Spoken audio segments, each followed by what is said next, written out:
Hey everybody, welcome to Nagios in the Node.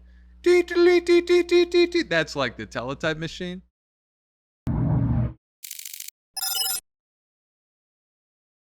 All right. All Today, right. Okay. today I'm joined by Ryan. and Nason. we're talking about UI. UI. That's you and I. That's me and you And I. together. Sarah. Us. Us. Yeah. Yes. Why are we talking about UI? I think it's a fun thing to dive into. I mean, it's something that may be overlooked when you're looking at kind of your IT monitoring applications or how you want your data to be displayed. We have been just embarrassed with so much riches in terms of kind of UI development over maybe the past 5 to 10 years and really disseminating how we digest information, but also how we get around our experiences digitally.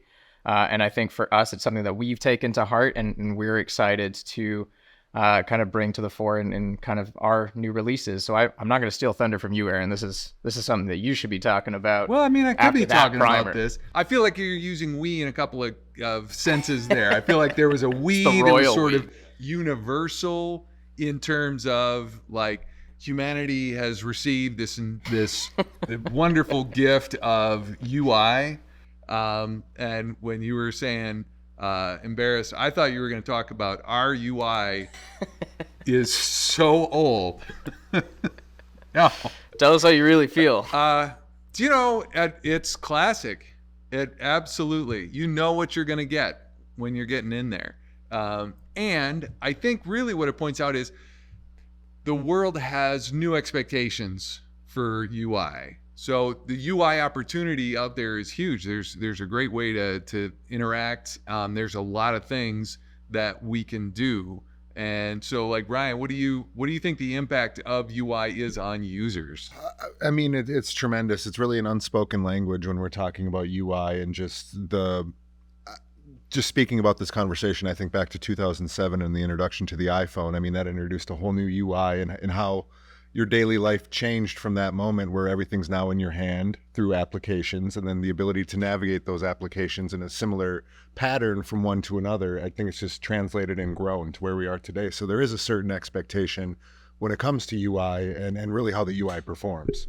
Yeah, I absolutely agree with that. I think what Nason is sort of hinting at is that we may indeed have some UI goodies coming your way. Mm-hmm. And it's really been interesting for me to be a part of that, right? So I'm leading the dev department, but like at heart, I'm an infrastructure guy. And so, you know, like to watch the development and see it from that aspect, right? Like I've written a bunch of code, right? I can work with code, but you know, I'm more of a Terraform sort of guy than necessarily like any JavaScript we might find, or even CSS from that perspective. So it's been really interesting for me to see it sort of from the inside out and how we're producing that. And that's one perspective, definitely. But what do you think people are looking for in UI these days?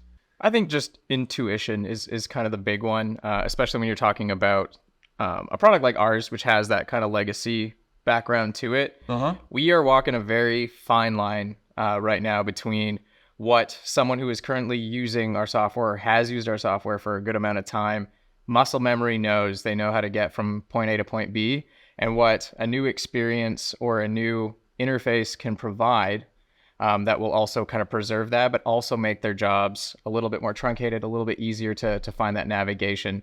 So does that mean instead of writing out certain things, we're condensing that either into short form or into symbols? Does that mean we have a better way to display our data and to make sure that certain things don't overlap, certain things don't kind of infringe on other bits? And the data, when you pop open a dashboard, how easily can you just, yes, I get that, and I can communicate that out? How does that differ between someone who might be in the DevOps space to the IT space to people who ultimately kind of make the choice, the CTOs of the world or kind of the director of IT? Just super interesting ways that, you've been kind of demoing for us along the way as to, here's the product, here's how we provide an update and user interface, but we want to keep the best parts of our user experience intact while we do that. Super interesting just to kind of dive into and what that psychologically does for a user to make sure that we're progressing forward, but we're not breaking process. I mean, and that's really been like such a huge part of this, because we do have to take care of the people that have been with us all along. And so everybody, thank you for all of your support all of these years. And we also know that there's demand for new looks and for updates, not only from new users who expect a little more out of their interface, but also users that have been with us for the whole journey, I think, are looking for a little bit of update. So it's been the central conversation we've had, which is how do we provide new things while keeping all the great things about the old things. And one of the really interesting things that comes out of that is how modular Nagios is, right? So we're able to provide a brand new experience while retaining the entirety of the existing experience. And that is just one of the things that I super appreciate about the ethos here in terms of taking care of people, but also moving forward. And can we modularize things in a way that it works, that we can serve different constituencies at the same time? What do you think, Ryan? You nailed it there. The main focus of this push was to maintain the functionality that's really been the bedrock of our whole business and organization, but then push it into the future and get a more modern approach to how you're using the product. And the previews I've seen from your team is something to be very excited about. I don't know if we're going to necessarily share the full path on this podcast, but definitely something to keep an eye out is where we're heading and the new theme coming. Yes. And what are you hearing about what people want in interfaces, like in general? What's your general sense of that, and also specifically for Nagios solutions, what people are looking for? Yeah, and it's been really interesting in my journey in the sales department here. Starting out, it was, hey, this is great. I know it works. I know what I'm getting when I install Nagios and I start monitoring with Nagios. As I've spent time here, I've learned people don't like lines anymore, graphs anymore, tables anymore, less looking like Excel, more rounded, more streamlined. That's some of the biggest feedback, just as it feels like we are in a certain time period and we're moving that forward to reflect modern apps. Yeah, definitely. And I think probably some of the most fun I've had is that we do have just a fantastic crop of talent here, between not only in the development department, but the marketing department has been fantastic in helping to dial that in and provide different approaches. And your team has provided a lot of work. It's been really interesting to collaborate that way and have a collaboration on interface in a way, because we haven't really updated the interface in a long time. We've made touch-ups here and there. But what do you think about the process of making a UI? What were you looking at when you saw, oh my goodness, we're taking on this project? What did you think was important? What I really loved about this process is it kind of allowed for us to really kind of like come together and create like a line of consistency that can be brand wide. And I think that's so awesome just to see from kind of that ground up. Over the summer, we did an entire redesign of our website, and that in turn was kind of a new process for us, and that allowed for us to understand what our core colors are, what our font sets we want, how our imagery is to look. And it really allowed for us to at least set baseline on how that is going to communicate, and that gave us the opportunity to work with you when we came forward with interface and went, well, we have like the skeleton here. How do we make it so that is seamless, whether you're on Nagios.com or you're in your instance of XI?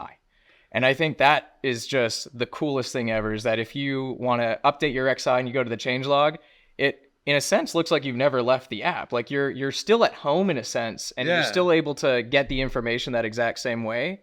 The other end of that is we've got some amazing designers here in-house, and they've done such a great amount of work to see the collaboration between them and your department in development has just been a total joy to see. Here's how we see kind of us setting the stage when it comes to design elements and the best practice here in 2024, and how to make sure that that's preserved year over year going forward.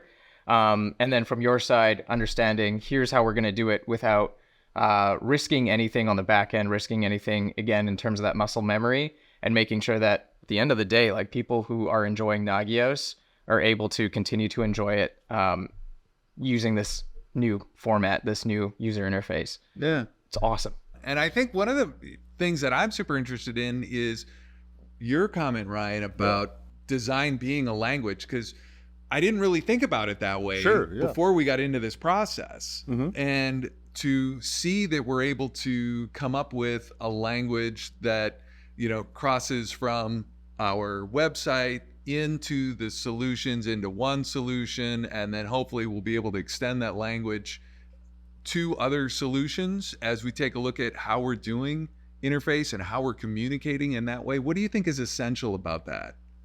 You know, just going back to Nathan's comment prior, though, the seamless transition between website into interface, it's just, you don't even have to read anything. You just know you're looking at Nagios. And I think that's so cool to see, just with my time being here, where the current theme is and where we're heading. Just, you know, you're working with Nagios when you turn our product on or enter the website. And again, that unspoken language. I apologize. What was your question? Oh, yeah. I was too worried about saying that I missed your question completely. Fair enough. No, I think that you answered it entirely and really well. It was really about what's your sense of having a language and what that language is, and how we speak in that language, how we communicate in that language. And like, I think for me, it was just the realization that I had never considered that. Right? I mean, like, because as an infrastructure guy, right? I mean, like, I'm in 16 different interfaces and I'm just like, whatever, I just got to make it work between GitLab and GitHub and the Ansible Tower interface and any command line. And like, I just kind of, you just sort of deal with everything. But then to think about how interface sort of unifies an experience. Do I dare say the Nagios ecosystem? Well, watch out, Apple. Look out. Wait till we get into hardware. I don't know that we're coming for iTunes just yet. But so that, I think really what we're hoping to convey to everyone is that we do have some UI things coming. They're in the pipe. I don't know if you know Josh, who's here, but Josh, his anxiety will go through the roof if I make any promises or put any dates on this. So I'm not going to do that, but watch this space because it's coming.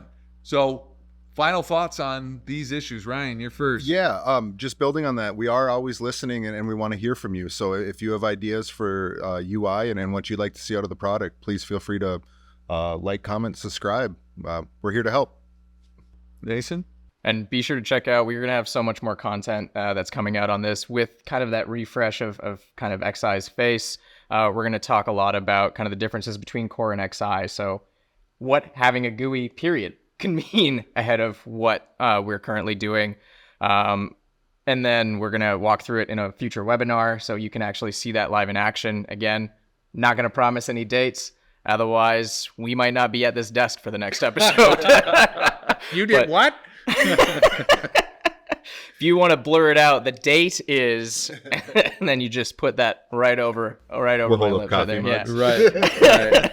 There you go. But honestly, just be sure to check out our channels. We're going to be talking a lot about this and bringing kind of attention to just our step into 2024 with just this revamped theme. Super excited. Can we give a hint to the name, or we're holding that to our chest? It may be. Nope, I'm getting a no. All right. I'm getting a no off stage. They're like, not going there. So it's so exciting. It's gonna be awesome. I want to tell you, but I can't. Right? So we're not going there. I'm like, we could edit in post, but we're not gonna do that. No. So hey everybody. You know what? Just say it. All right. The name of the new interface theme in Nagios XI is Everybody, thank you so much for being here. Definitely, we've got some ideas on this interface. I would love to hear what you would like in an interface for Nagios XI. Let us know in the comments. Like, subscribe, do all that stuff. You know how it works. And for that, it's a wrap. Thanks for watching Nagios in the Node. Happy monitoring.